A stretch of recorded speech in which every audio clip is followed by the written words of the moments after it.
My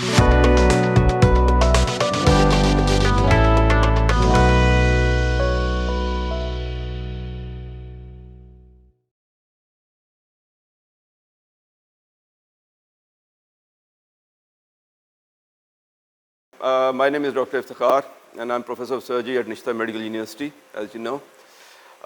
We will discuss with you interpretation of arterial blood gas today.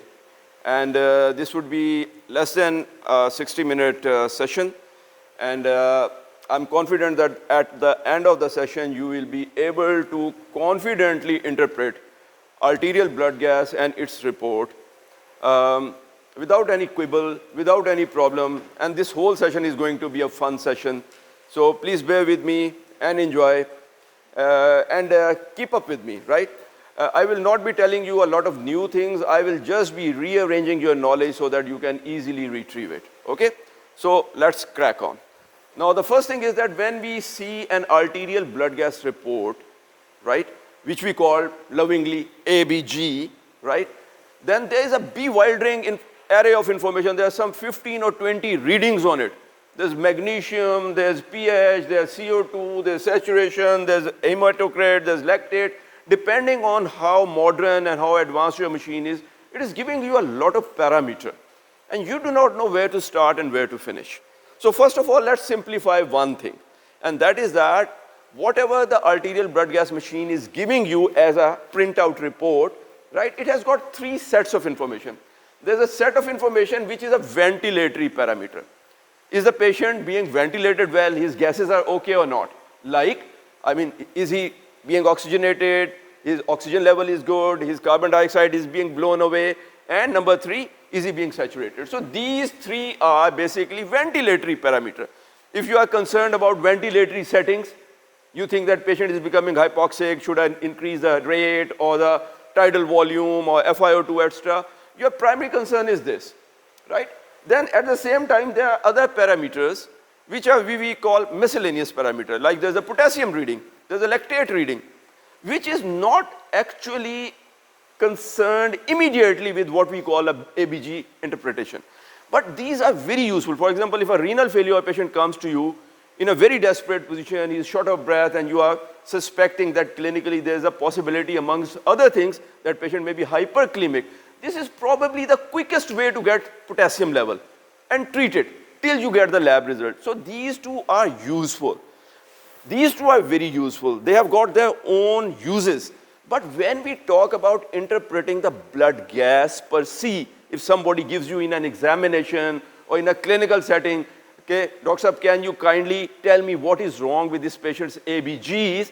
What he is asking you practically is not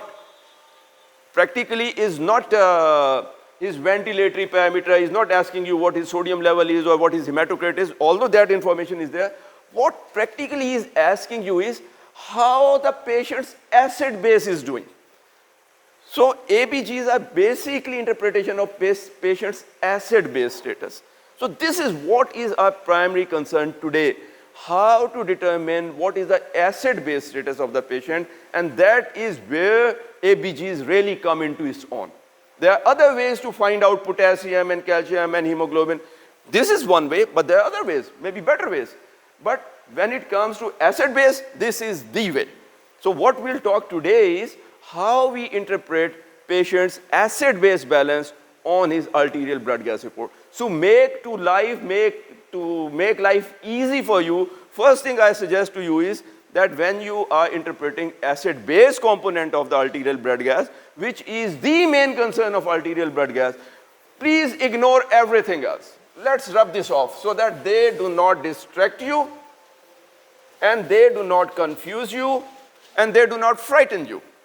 Only 5 parameters are required, and those 5 parameters are which are concerned with acid base, right? And those 5 parameters are, number 1, obviously, if we are talking about acid base, then what is the pH of the patient?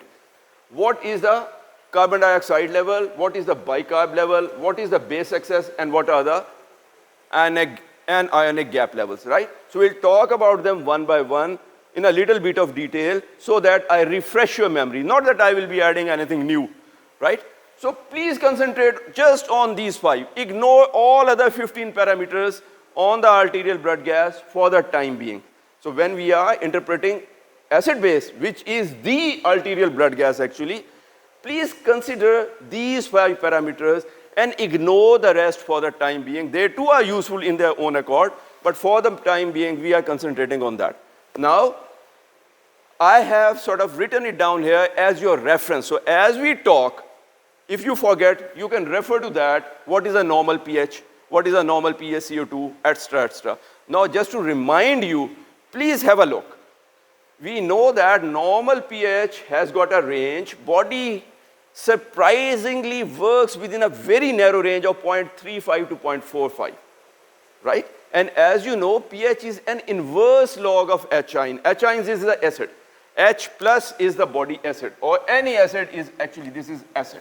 As many H-ions, that much acidic is the fluid. And because it is a minus log, so as H-ions go up, pH goes down. As H-ions go down, pH goes up. So that means that pH has got a scale, which is a log scale, in which 7 is neutral, that is neutral water, and on one side and on the other side there is acid and alkali. So as the solution starts getting acidic, it moves down. It goes from 7 to 6 to 5 to 4 to 3 to 2, 1, etc. So as the pH goes down and down, the solution is more acidic. And as the pH goes up from 7 to 8 to 9 to 10 to 11 to 12, 13, even up to 14, the solution is getting more and more alkaline. Is that concept clear? I hope that you know that the higher the pH, the more alkaline the solution is, and the lower the pH, the more acidic the solution is. Now, body has a very specific range. Body works only between the range of 7.35 to 7.45. That is the range, and that is the bang center, 7.4. So 7.4 is the accurate pH of a normal, healthy person's blood and body fluids in general. So that is what it is. But it has a small range. For example, I give you an example. If I want to swim, my body pH, I'm being normal, right? My body pH is at 7.4 and I swim, right? What happens that I hold my breath and I go underwater. So carbon dioxide starts accumulating and my body starts getting slightly acidic. So it becomes from 7.4 to 7.39, 7.38, 7.37, and suddenly my body tells me that I'm very acidic. So I come out and take a breath and everything goes back to 7.4. So this is the range, this is the permissible range. Body allows you to go that way a little bit and that way a little bit, but trying to remain in the center. It's just like driving a car. You are trying to drive a car, staying in your own lane, but sometimes you sway a little that way, but you have got a steering wheel. What you are trying to do is actually stay at 7.4, but maybe swaying from 7.35 to 7.45. So that is the range, right? And you also note, please, that this range, as I told you, that 7 is neutral and body is 7.4. So a normal person's body is slightly above neutral. So we are slightly alkaline. A normal person's body under normal set of circumstances is very slightly alkaline, 7.4. So that is the first parameter we need to learn. Second parameter is carbon dioxide, right? Our body is producing carbon dioxide as a matter of metabolite of carbohydrate, basically. But many other ketolysis also cause generation of carbon dioxide.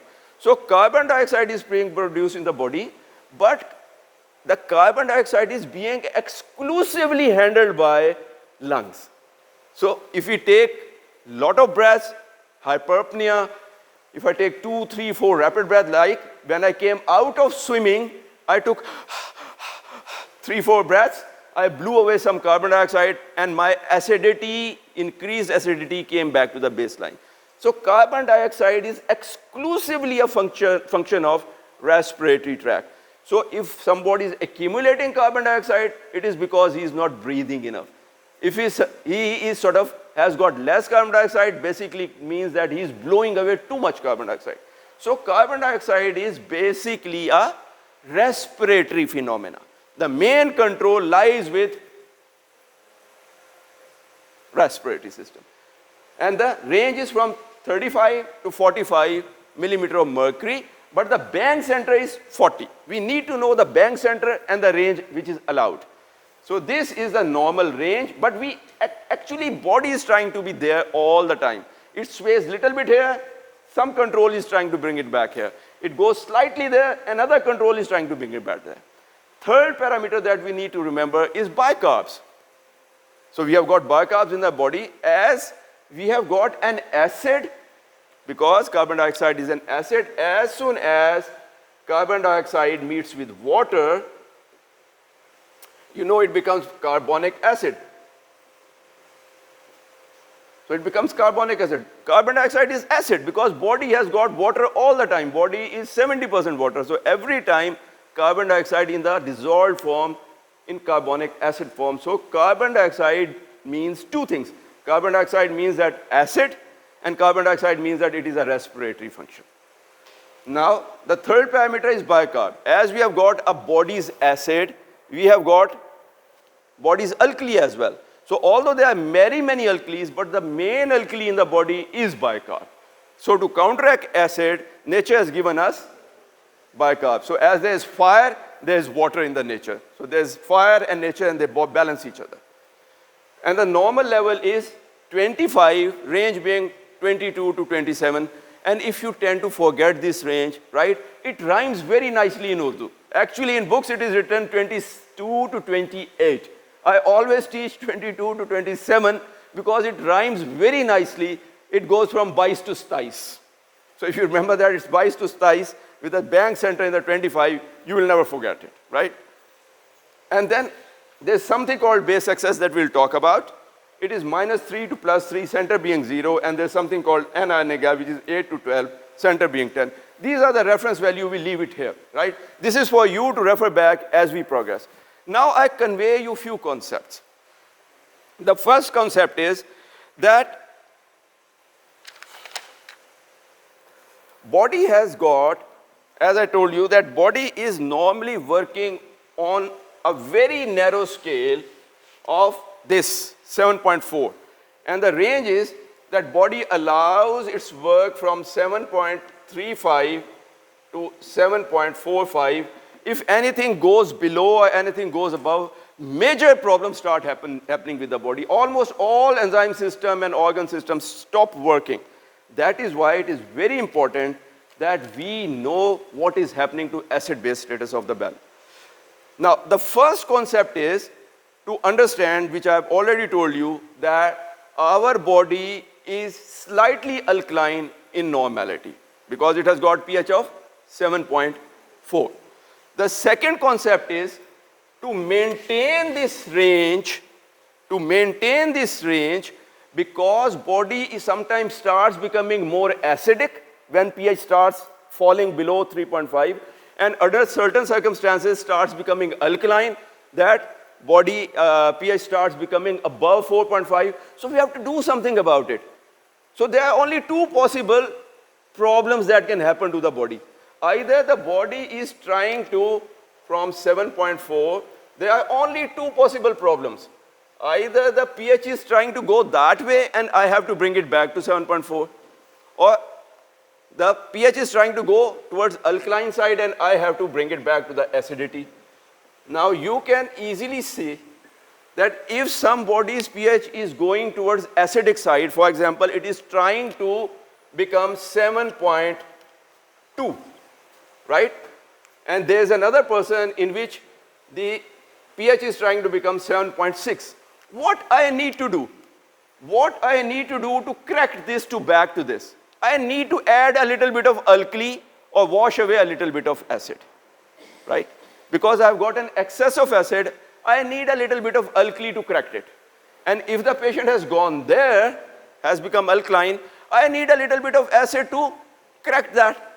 So body's pH is an interplay of one acid and one alkali, right? There are other acids and there are the alkalis. For the sake of completion, I have to say that.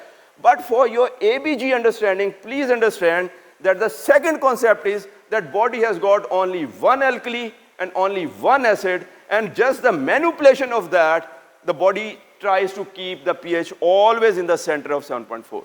And that alkali and that acid is, body has got only one acid.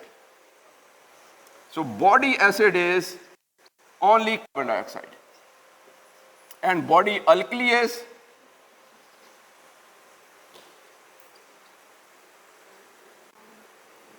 only bicarbs.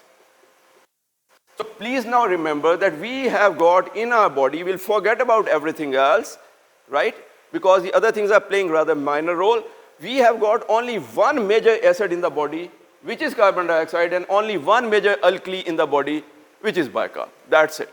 And this is being controlled by the respiratory system, and this is being controlled by all the rest of the body, by the buffers, by the kidney. They can stop, withhold bicarb, they can release bicarb, do 100 things, right? So that is one thing. So second concept is that when we have got only two components, or we have got only one major acid and one major alkali, then where the control lies. And as I told you, that in case of carbon dioxide, the control lies with respiratory system. And in case of bicarb, the control lies with rest of the body, whatever metabolism is taking place, right?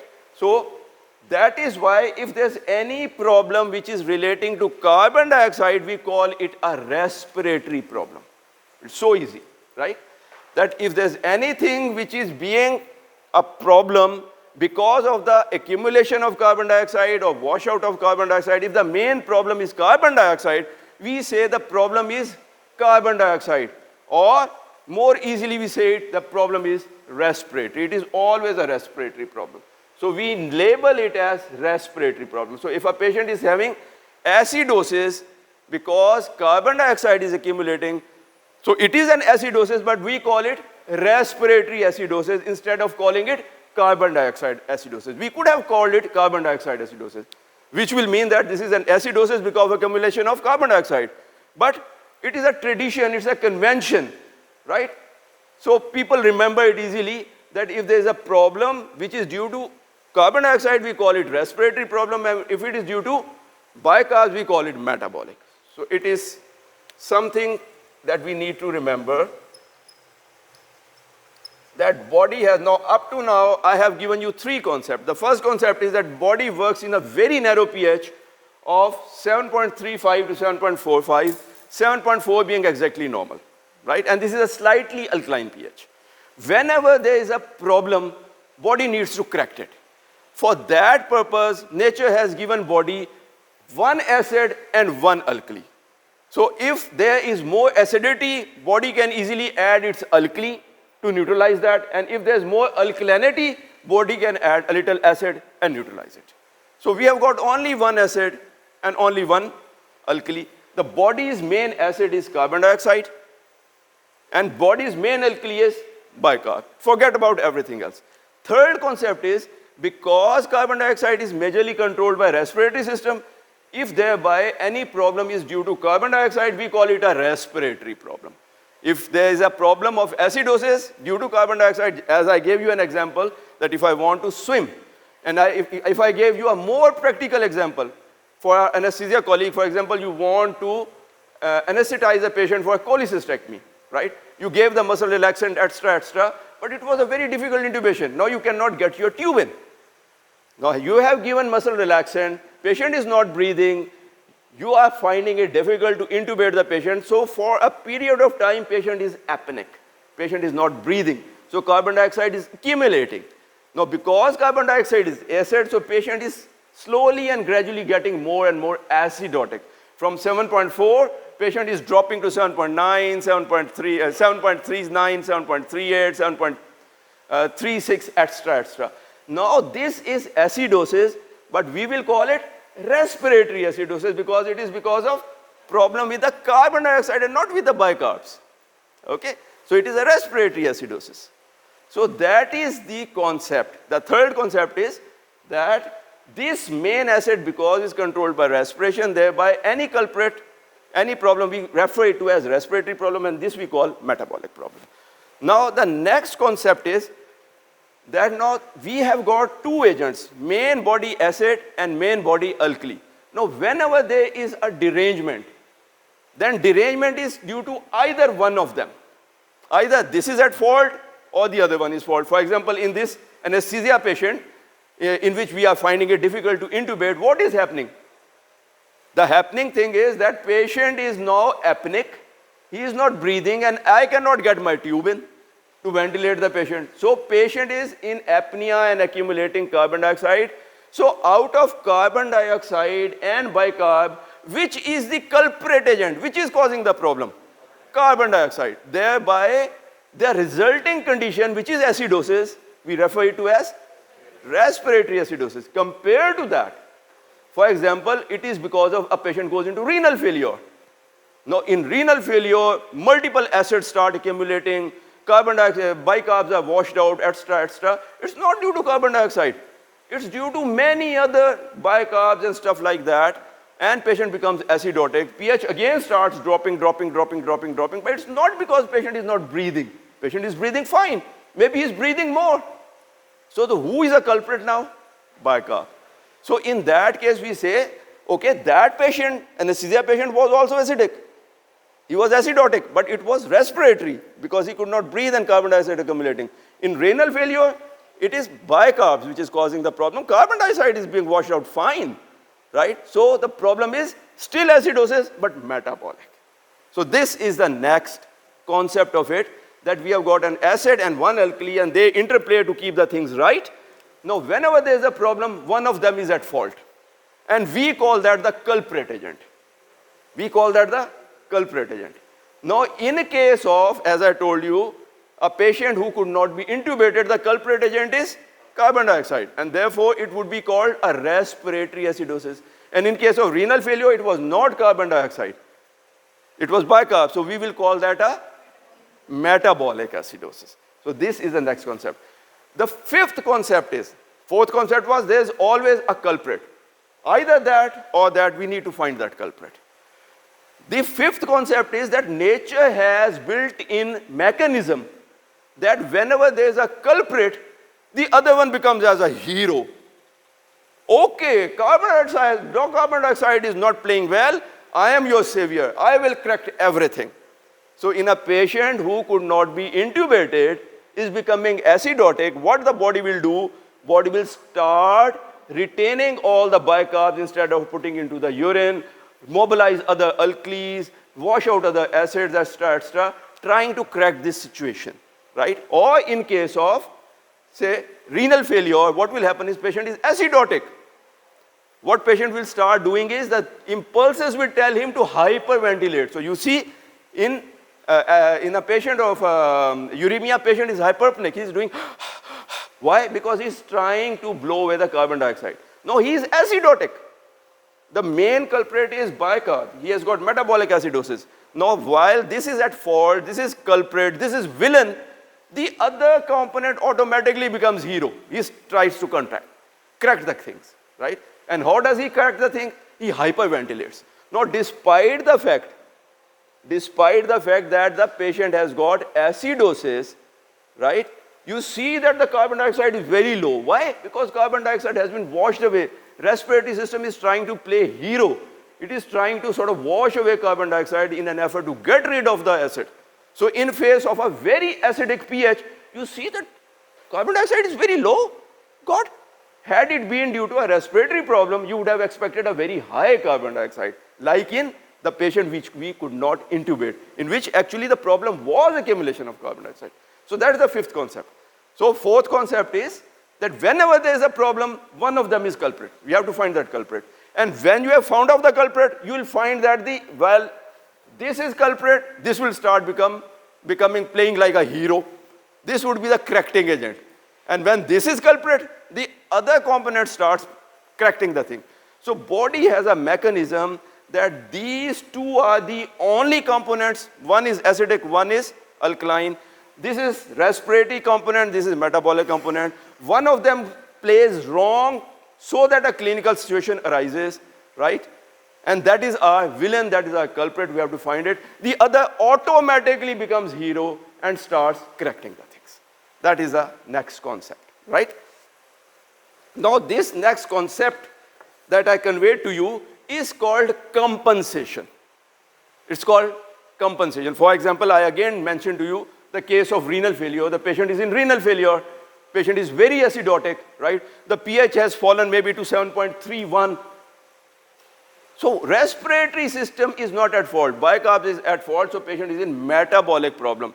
But respiratory system now comes to rescue. It looks at the body, okay, what's wrong with you? The body tells that I have got somehow a lot of accumulation of acid. I'm dying. Please do something for me, right?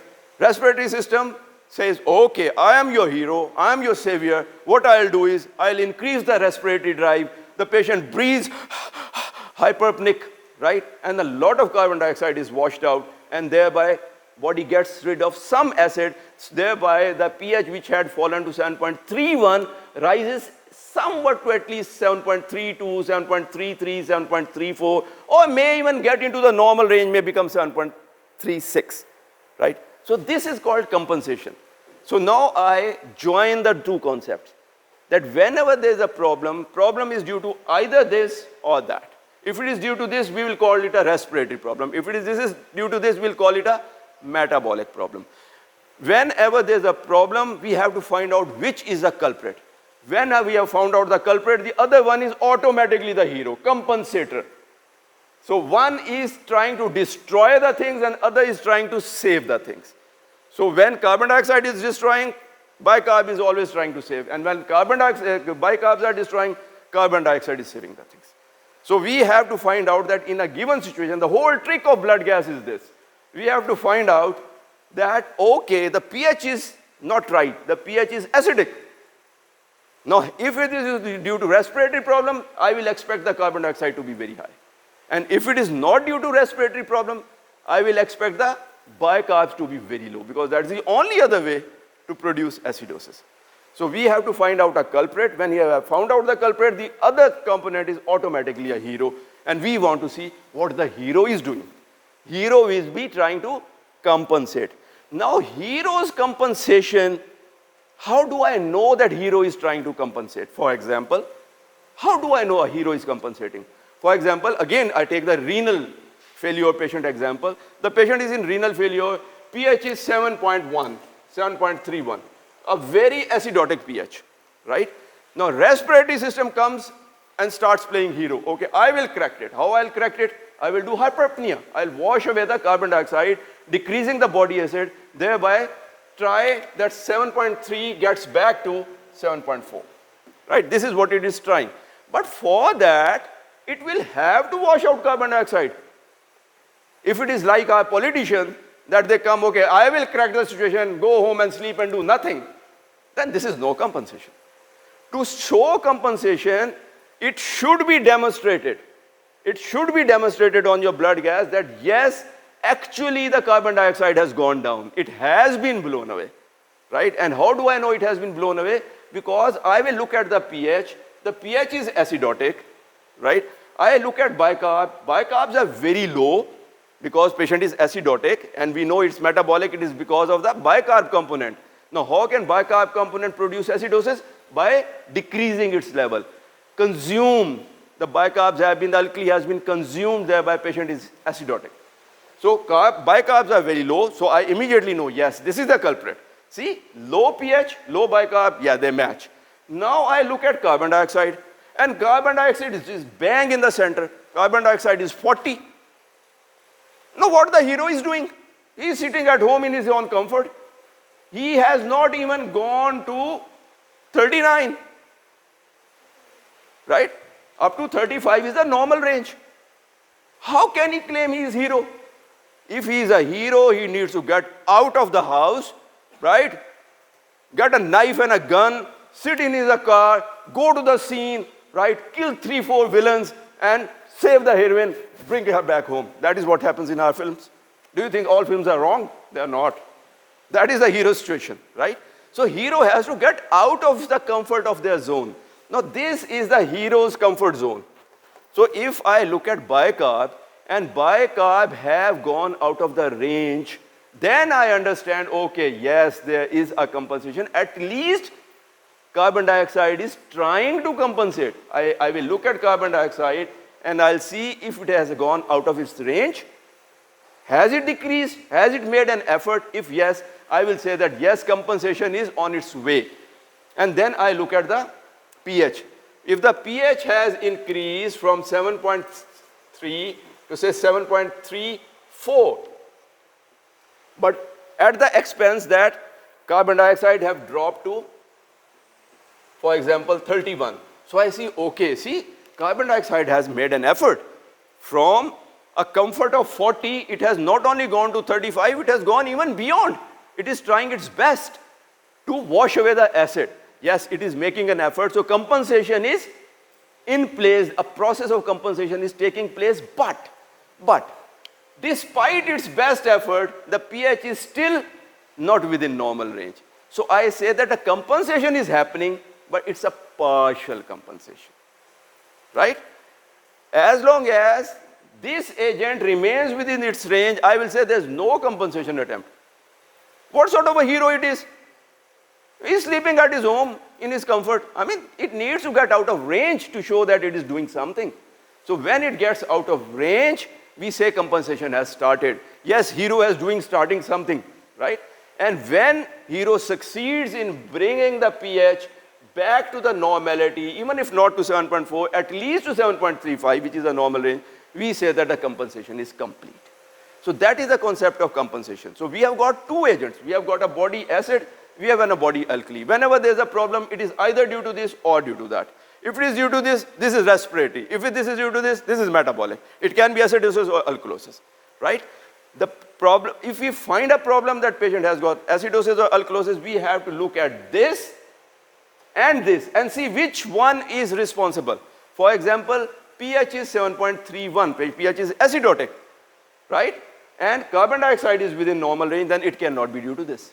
Because if it was due to this, we will expect to find a very high carbon dioxide accumulation. Like in the patient, you could not intubate. But you find that bicarbs are actually at 14. Oh God, very low. Huh? The alkali is very low. So low alkali and acidosis, yeah, they go side to side. That is right. Now this is the problem. So I immediately label, yes, patient is acidotic. Why? Because the pH is 7.31. And because bicarbs are very low, this is causing it. So it's a metabolic acidosis. Now I go and look at the carbon dioxide. Okay, this is my culprit. I'll deal with it later, right? But what my hero is doing? Is hero doing anything? So if hero wants to do anything, it will have to get out of its home, blow away the excess carbon dioxide in an attempt to correct the acid. But if it is within the normal range, it means it is not putting enough effort. So compensation has not started. As soon as compensation will start, you will see that the other component, which is now playing the hero, will start getting out of range. It means compensation has started. Now look at pH. If the pH has corrected as a result of this effort within normal range, then it's a complete compensation. If not, this is a partial compensation. Okay? Is it a difficult concept or easy concept? Right. Now I'll give you two more concepts and then we will interpret. I have got 5 steps of interpretation. I will discuss with you 5 simple steps. And I can guarantee you apply these 5 simple steps to any strip of blood gas and you come with a correct conclusion. Right? Now those 2 concepts are, I'll rub this off. Those 2 concepts are that of base access and anionic gap. Now actually if you ask me, the blood gas analysis is complete. With this concept, the blood gas analysis is complete. If you know this much, as much I have already told you, which you actually already knew, I have just reorganized it maybe a little bit, right? The blood gas analysis, what is blood gas analysis? Is patient acidotic or alkalotic? Right? Is this respiratory or metabolic acidosis? And has there been any compensation or not? That's it. Those are all the 3 questions that you need to answer. You have already answered it. We go a step beyond and try to find out the cause of it. And when we try to find the cause of it, then comes the base access and anionic gap. But if you are not interested in the cause, you have actually learned all the blood gas you want to learn.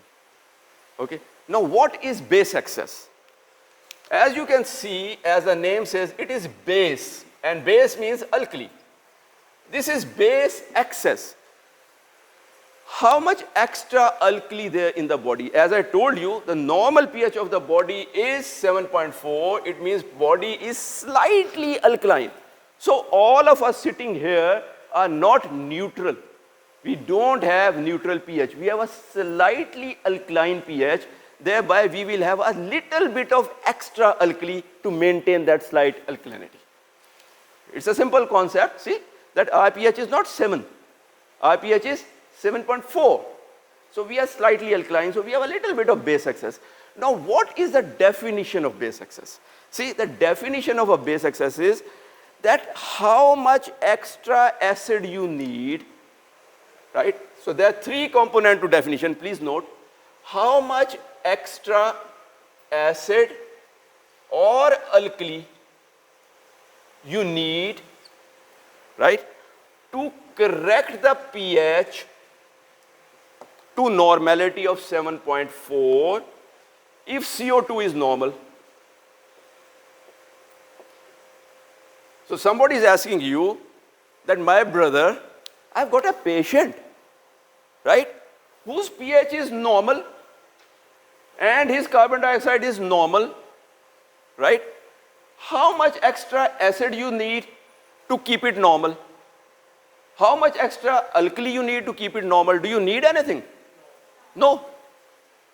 So a person whose carbon dioxide is normal, right, and pH is already 7.4, bang in the center of normal, you do not need anything else, right? If a person has got pH of, for example, 7.5 or 7.3, then you may have problem. If your patient is here, you'll say, okay, now the carbon dioxide is normal.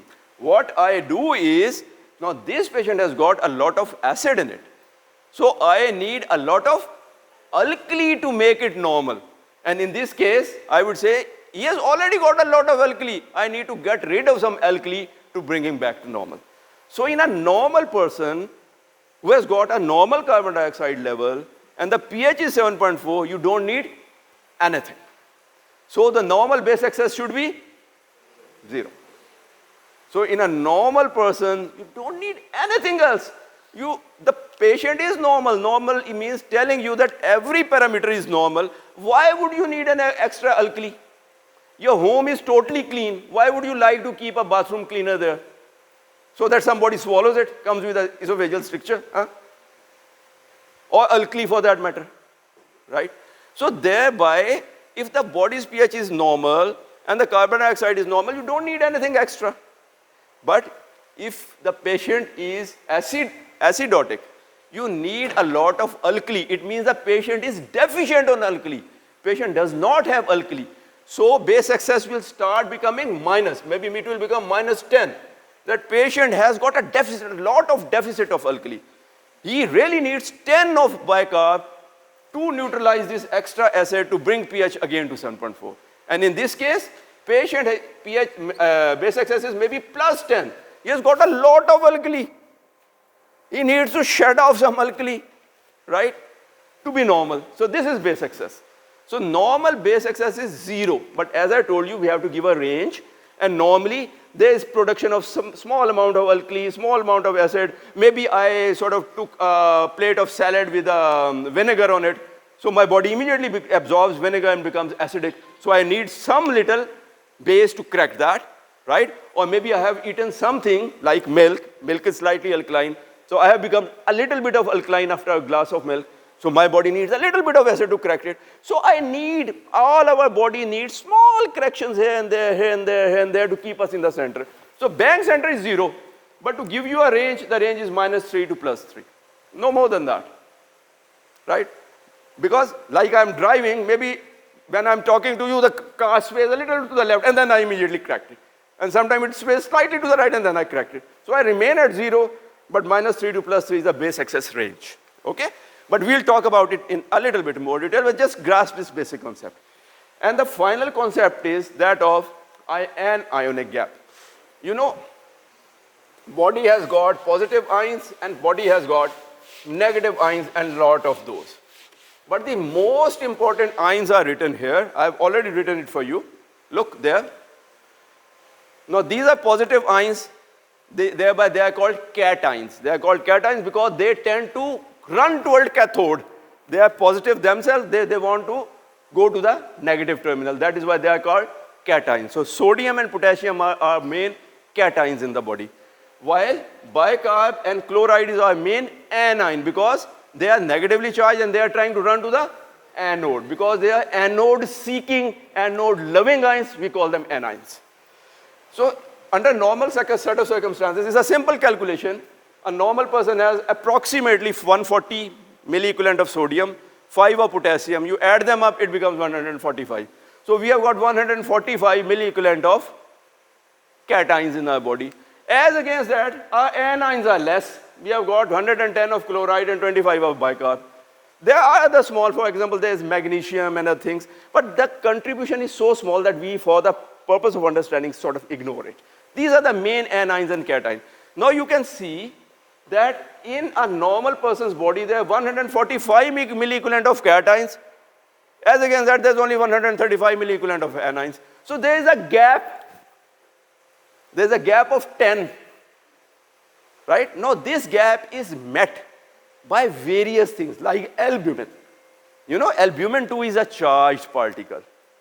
So there are other particles. So they make up actually. But when we are calculating it and our main anions, we see that main anions have got a gap. They are slightly less than the cations. This concept is called anionic gap. So our normal anionic gap is 10.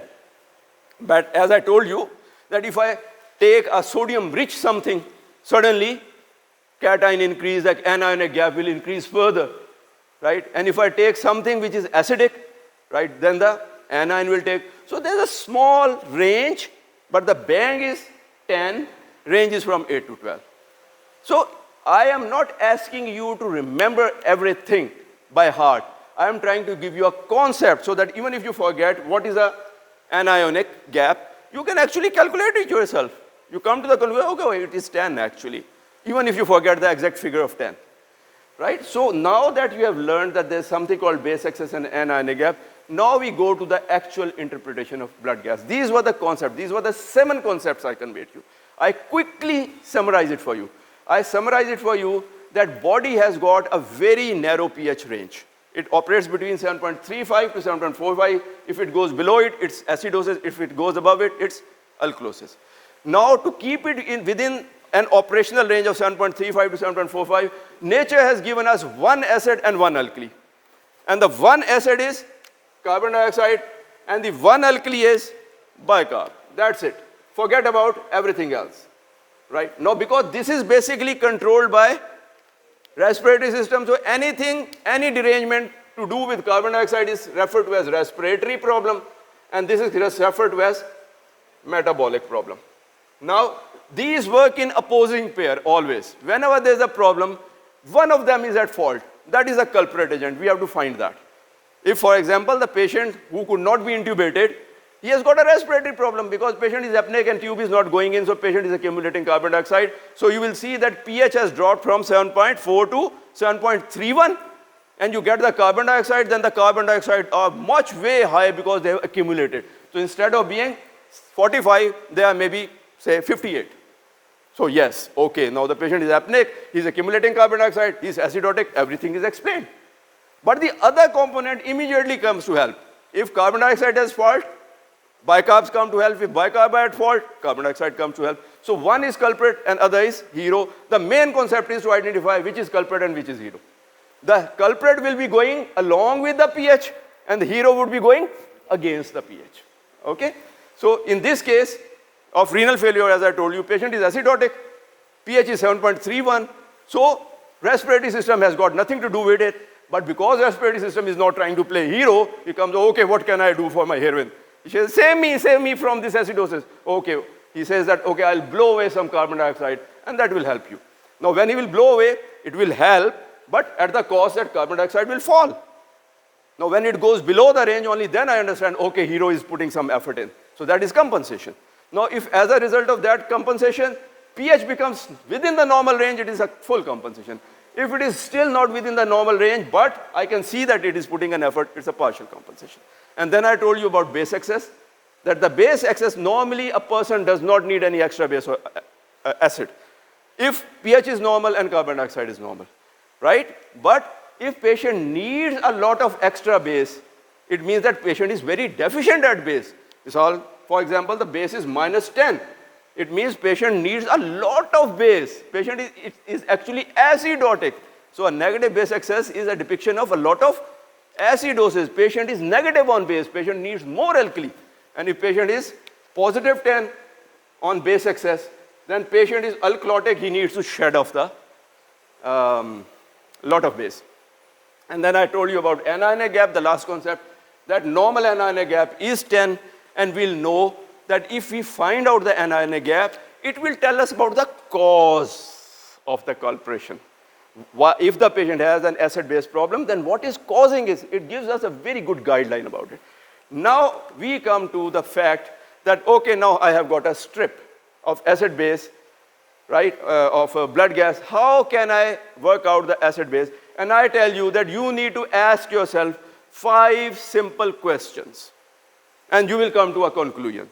Now the question number 1 is, the first question that you ask, you have got a acid-base, a blood gas report. The first question you ask yourself is there a problem? Should I be doing all this effort? Is there a problem? So first question is there an acid-base issue? Is there an acid-base issue? Because if there is, then I need to go to step 2, 3, 4, and 5 to clarify it. If not, I stop here. I tell the acid-base is normal, perfect. For example, now, if a patient's pH is, you are given a report, and the patient's pH is 7.38, is there a problem?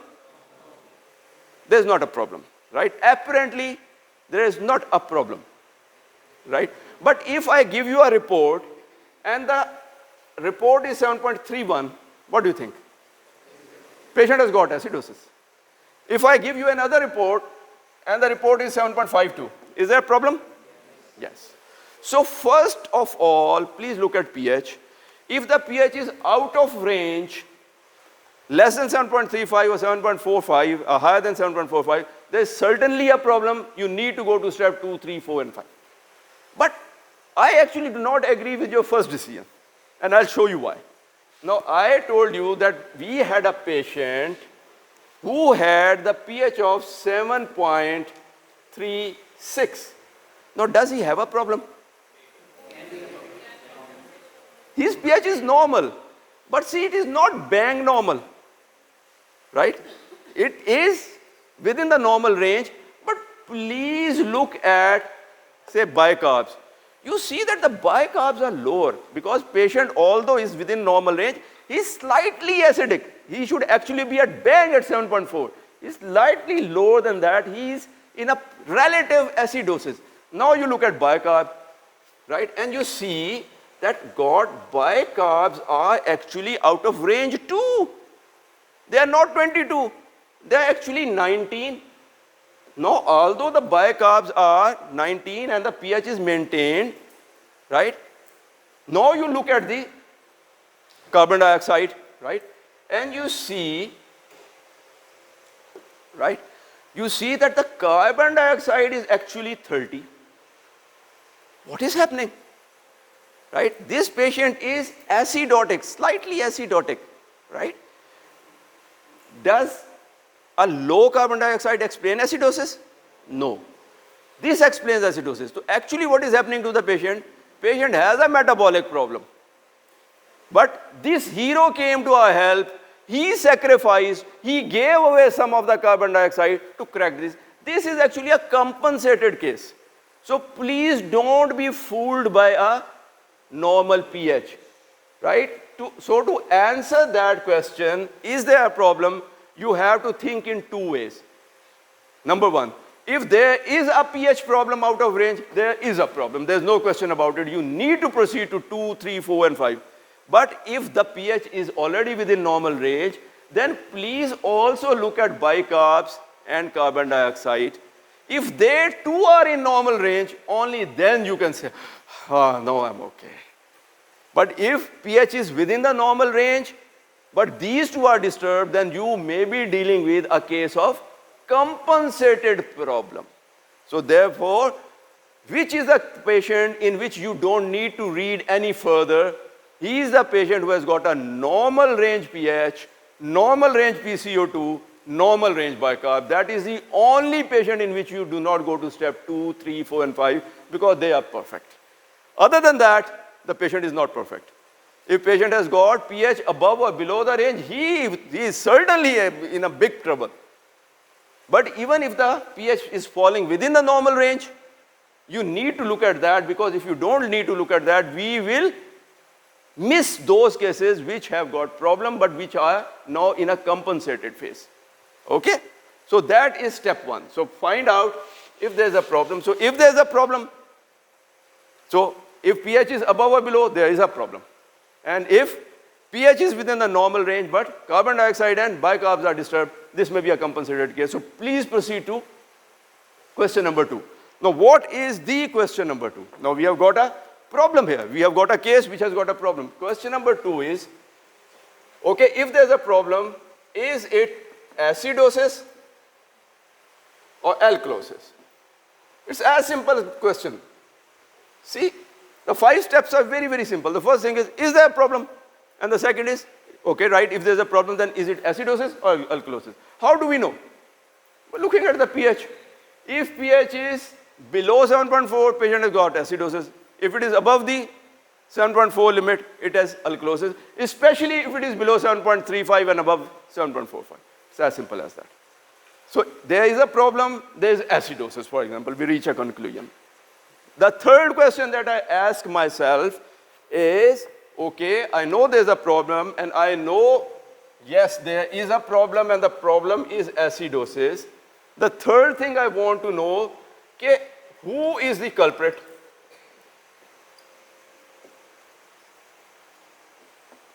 Which means that I'm asking myself, is it a respiratory problem or is it a metabolic problem?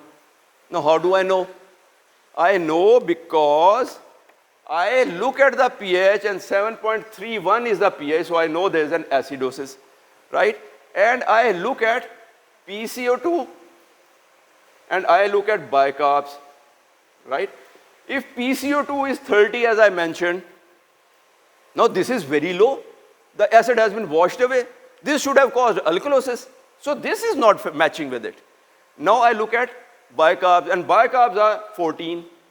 Now that is the problem. So how do I find the culprit? Write down the pH and write the PCO2 and bicarb and see which one matches. Whichever is matching, that is the culprit.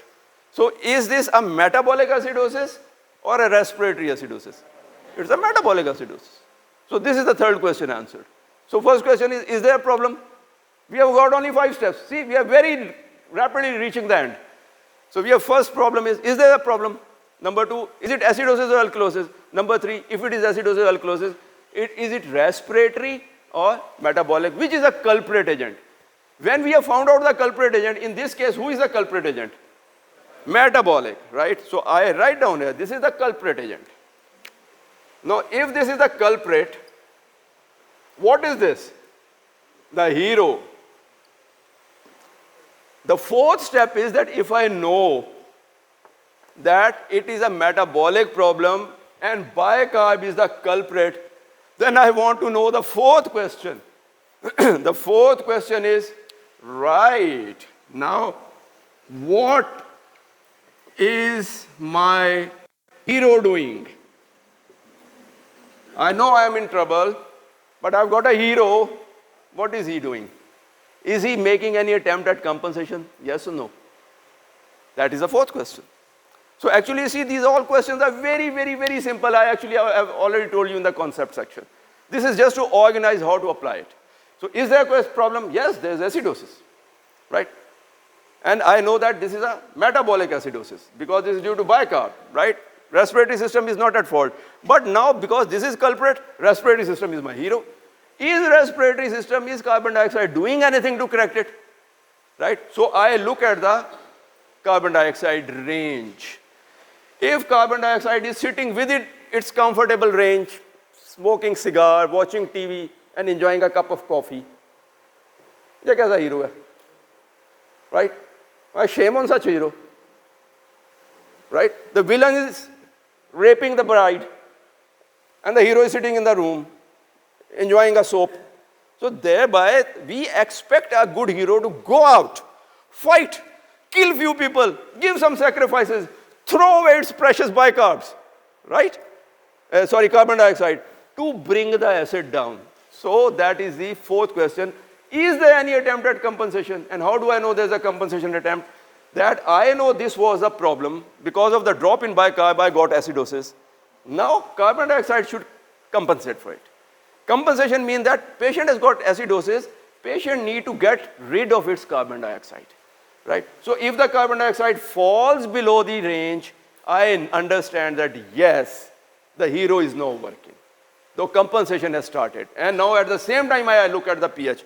If the pH now rises, right, it starts getting better from 7.35 to 7.31 to 3 to 3, and it goes to 7.35. It means that it has entered the normal range. Then it means that not only the hero is working, it is actually showing results. It has brought the pH in normality, so the compensation is complete. So that is the fourth question. That if is there a compensation? For that, you see, has it gone out of range, the hero? And if it has gone out of range, then is the effort good enough to bring the pH within range? If yes, it's a full compensation. If no, then it is as yet partial compensation. Now, these are the four concepts. If you are interested in only ABGs, this is done and finished. But I will take another 5 minutes to tell you that when we have found out that yes, all these things are done, patient has a metabolic acidosis, for example, then this ABG can help us find the cause as well. How is that? The next thing we note is, what is the base excess like? The fifth question would be, what is the base excess like? Look at the base excess. 5 has two components. We look at the base excess and we look at the anionic gap, because step number 5 tells us about the cause. Now we have already sort of sorted out what the problem is, and is body doing anything about it? This is about the cause. This helps you with your treatment plan. What is the cause and how I am going to treat it, right? So I look at the base excess. Normal base excess is 0 or very close to that, -3 to +3. As I told you, that base excess is because of the base. It has got nothing to do with carbon dioxide. So base excess never gets disturbed with respiratory problems. For example, this patient whom you were trying to anesthetize for cholecystectomy could not get you tube in. Carbon dioxide is accumulating because patient is apneic, right? This patient may die of respiratory acidosis, but the base excess will remain normal because it is not the issue of the base at all, right? So base excess actually helps you in two ways. Base excess helps you in two ways. First way is it reconfirms the villain. It reconfirms the culprit. As I told you, that we worked out in our example of renal failure that the culprit was bicarb, metabolic side, right? But if the culprit is metabolic, the base excess will be disturbed. And if the culprit is respiratory, the base excess will not be disturbed. So in your case where you could not get your tube in, although patient would be severely acidotic after some time, base excess would be normal. So you look at the base excess is 2, -2, and you see the pH is 7.29, patient is about to arrest. God, what is happening to base excess? Right? It is neither telling me he needs more acid, nor telling me he needs more alkali. What is it? It is because it is not a metabolic issue. It is a primarily respiratory issue, and base excess does not move with respiratory issue. So first thing base excess does for you is, if base excess is within a normal limit and patient has got a pH abnormality, it is not respiratory. It is metabolic. And number two, it also tells you that which way it is. So it is a deranged base excess with a deranged pH means a metabolic problem. Although you have already worked out it's a metabolic problem, it will reconfirm. See, it reconfirms. You already know that. It reconfirms that. Number one. Number two, which is very important, it tells you the gravity. Because it tells you how much it is. But because of compensation, you may not have an idea how bad the situation is. Because patient in renal failure was in acidosis, but respiratory side has compensated it to some degree. You may think patient is not too bad because pH is, well, okay, it's acidic, but it's only 7.32. It's not that bad. I have seen 7.28. Patient survive. No. That is because patient is being compensated. This tells you the gravity. Because the base excess in this patient is minus 17. Oh my God, what is happening to this patient? Now, this large base deficit tells you two things. It is, you are thinking on the right lines, you are on the right track. This is a metabolic problem. And oh my God, it's a huge metabolic problem. It has gone from minus 3 to minus 17. And actually, it does a fourth thing for you. Right? So, first thing is it tells you, it reconfirms. Number two, it tells you the severity. And number four, it is prognostic. Right? Because this patient you have diagnosed, now you have instituted treatment, you get a serial blood gas, and you see that base excess is coming back, you are very happy the treatment is working. And if it is not working, you have adjusted your respiratory parameter, you are blowing away the carbon dioxide, but base excess is getting worse and worse, it's not going to benefit. This patient is going to die. Do something about him. You are not treating him right. Something is very wrong. See, that's how important the base excess is. So this, where base excess and anionic gap comes in, only in metabolic problems. If your respiratory problem, you can ignore to look at it, but you should look at it because this will reconfirm that the problem is respiratory, because in the phase of an abnormal pH, the base excess will be normal in respiratory problems. So when the base excess is deranged and patient has got pH derangement, you can be sure, yes, this is metabolic. But how bad? This bad. And is it the treatment working? Yes or no? Okay? And now we come to the final component, anionic gap. You can calculate, many machines calculate anionic gap for you. Otherwise, you can calculate these four things and you can calculate it. Now, this anionic gap is only for those patients who have got metabolic acidosis. But please allow me to tell you that 90% of patients with acid-base problem have metabolic acidosis. 90% of problems of acid-base are metabolic acidosis. There's only one organ system failure which causes alkalosis, and that is liver failure, because liver converts ammonia into urea. Ammonia is a very potent alkali, because when this stops happening, ammonia starts accumulating. That is the only organ failure that causes alkalosis. Every other organ, heart failure, renal failure, you name it, and they all cause ketoacidosis and things like that. They all cause acidosis. So 90% of the patient, you will need anionic gap because they belong to a category of metabolic acidosis. So if you have got metabolic acidosis, look at anionic gap. It will tell you the cause. So the normal anionic gap I told you is 10 with a range of 8 to 12. No, there are only three possibilities. Either the anionic gap is very wide. Instead of 10, it is 22. Or the anionic gap is normal. Or the anionic gap is low. Anionic gap is 3. Right? So I've written these three possibilities. Possibilities that anionic gap is high. No, but up till this point, you should have already worked out that patient has got a metabolic acidosis. Only then anionic gap is going to play a role.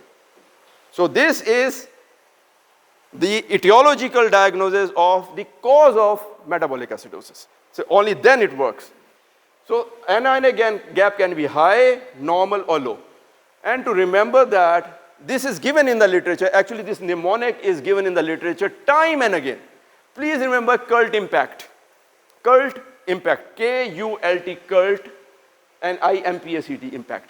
So if the patient has got metabolic acidosis, NO-NA gap is high, higher than 12, usually fairly high, usually it is in 20s, right? 30s even. Then the possibilities, the most prominent possibilities are K for ketoacidosis, U for uremia, L for lactic acidosis, and T for toxins. So these are the causes. It gives you an idea where to look for, where the problem is. And out of toxins, right, there's a long list, and for that is impact. These toxins cause metabolic acidosis with prolonged NO-NA gap. I stands for iron. Iron is a toxin. Give a lot of iron, 3-4 drips of iron chelating iron agent, and you will get that. INH, right? And then metformin, fenformin. P also stands for pyraldehyde. Pyraldehyde still used a lot in sedating children, right? And children can easily get overdosed. Salicylic acid poisoning. And carbon monoxide and cyanide. And toluene. Industry uses a lot of toluene. So industrial toxicity, where there are many agents, usually toluene is one of them. This may be the culprit actually, right? So if you have got metabolic acidosis, prolonged NO-NA gap, you have got either CULT, which is ketoacidosis, uremia, lactic acidosis, or toxin. And if it comes to toxins, you have ruled that all out. Then out of toxin, look for these ones. And if the NO-NA gap is relatively normal, then the possibility is drag, D-R-A-G, drag. Either it is due to diarrhea, renal tubular acidosis, adrenal insufficiency, or GI losses other than diarrhea. Like you have got a gastrostomy which is leaking. You have got an NG pouring out liters of fluid out. Right? You have got a fistula. You have got an ileostomy diarrhea, etc., etc. Okay? And there's a possibility that NO-NA gap is actually low. NO-NA gap, instead of being 10, is only 2. Right? So lithium toxicity typically causes that. Say it leads you, pinpoints you to the diagnosis, this is what is happening. Because many a time patient out of taboo does not tell that they are taking psychiatric treatment. And to remember it, L for lithium and L for low. For low NO-NA gap, the cause is lithium. So this is all there is to learn about really arterial blood gas. I hope you enjoyed it and I hope you learned it. Now, my aim is to make it so simple that you see it's a piece of cake. It is a piece of cake. The only thing I will say again, the only thing is, please, there's only one thing that you need to learn. You need to find out which is the culprit. The other is automatically hero. That's it. That is actually the only thing you have to put your mind to, and everything else just unfolds itself. Right? So please go to ICU. Those people who are not from ICU, whenever you go to ICU, do look at a blood gas. And like fun thing, just try to read it. And you'll love it. Right? We have got one similar session arranged with our anesthesia colleagues, and that would be basics of mechanical ventilation. We'll try to make ventilators sort of talk to you like a friend. Someday. Thank you.